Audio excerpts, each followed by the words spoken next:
தொழில்நுட்பங்கள்லாம் எப்படி காலத்துக்கு ஏத்த மாரி வளர ஆரம்பிச்சிருச்சோ, அதே மாதிரி இந்த சைபர் குற்றம் பண்றவங்கலாம் மக்கள விதவிதமா ஏமாத்த ஆரம்பிச்சுடுறாங்க.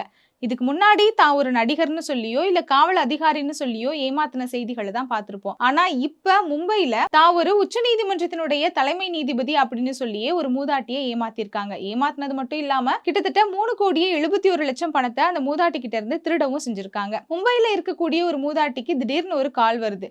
அந்த கால்ல இருக்கிறவங்க என்ன சொல்றாங்கன்னா, நான் தான் உச்சநீதிமன்றத்தோட தலைமை நீதிபதி சந்திரசூட் அப்படின்னு சொல்லியிருக்காங்க. ஆனா இப்ப தலைமை நீதிபதியா இருக்கிறது சந்திரசூட் கிடையாது. இது மட்டும் இல்லாம நீங்க சட்டத்துக்கு புறம்பா நெறைய பண பரிவர்த்தனைகள் பண்ணியிருக்கீங்க. அதனால உங்க மேல எஃப்ஐஆர் ஃபைல் பண்ணியிருக்கோம். உங்கள எப்ப வேணாலும் நாங்க அரெஸ்ட் பண்ணிருவோம்னு சொல்லி பயமுறுத்தியிருக்காங்க. ஆனா இதுல பயந்து போன அந்த பாட்டி அதுக்கு நான் என்ன பண்ணணும் அப்படின்னு அவங்க கிட்ட கேள்வி கேட்கறாங்க. அதற்கு நான் எங்களுடைய விசாரணைக்கெல்லாம் நீங்க கோஆப்பரேட் பண்ணீங்கன்னா நீங்க எப்படியாவது இதுல இருந்து தப்பிச்சிரலாம் அப்படின்னு சொல்றாங்க. இதுல நம்ம கவனிக்க வேண்டிய முக்கியமான விஷயம் என்ன அப்படின்னா, அந்த மூதாட்டிக்கு இதுவரைக்கும் எந்த பேங்க்லயுமே அக்கவுண்ட் கிடையாது. ஆனாலும் இவங்க பயமுறுத்துனதுல பயந்த இவங்க சொல்ற எல்லாத்தையுமே செய்ய ஆரம்பிக்கிறாங்க. ஒரு நாள் வீடியோ கால்ல அதே மாதிரி விசாரணைய தொடங்குறோம் அப்படின்னு ஒருத்தர் வர்றாரு.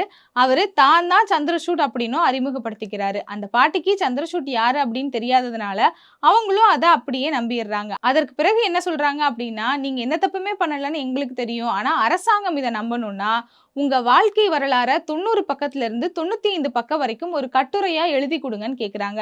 அந்த பாட்டியும் அதே மாதிரி எழுதி குடுத்துருக்காங்க. அதற்கு பிறகு என்ன பண்றாங்கன்னா, இந்த விசாரணைய முடிக்கணும்னா, நீங்க இதுக்கு இவ்வளவு காசு குடுக்கணும்.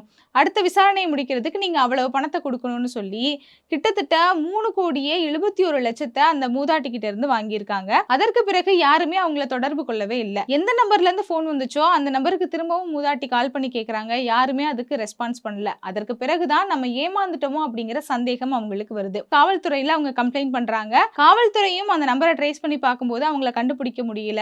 அந்த WhatsAppல இருக்கிற முகப்பு பக்கங்களையும், அந்த எண்ணையும் வச்சு தேடிக்கிட்டு இருக்காங்க. இப்ப வரைக்கும் அந்த முழு பணத்தையும் அவங்களால மீட்டெடுக்க முடியல. இது மட்டும் இல்லாம தொடர்ந்து இந்த சைபர் குற்றங்கள் நடக்கும்போது அதிகாரிகள் என்ன சொல்றாங்கன்னா, அரசாங்கத்தினுடைய எந்த ஒரு விசாரணையுமே WhatsAppலயோ இல்ல வேற எந்த ஆன்லைன் தளத்திலயுமே நடக்கவே நடக்காது.